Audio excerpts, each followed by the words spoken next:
Hello everyone. Welcome back to our new video. Today, I'm going to show you how to change color of image in Canva in just a few simple steps.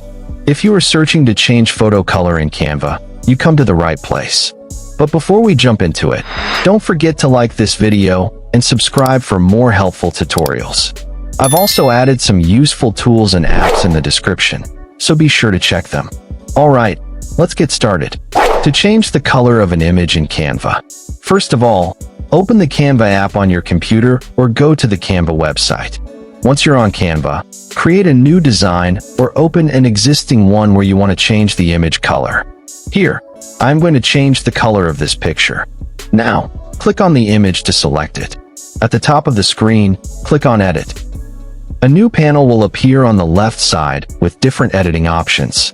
To apply a color effect, scroll through and click on See All next to Filters.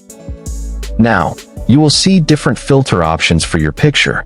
You can choose one that suits your image.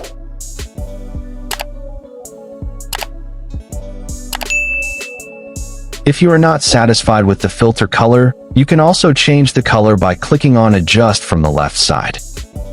From here, you can adjust color balance, brightness, color saturation, or other settings. This color edit option also helps you change the color of your photo. For images that support Duotone effects, scroll down and select Duotone under Effects. Now, choose or customize the Duotone colors you like to give your image a new color tone. Once done, your image will have a new color style and be ready to be used in your design.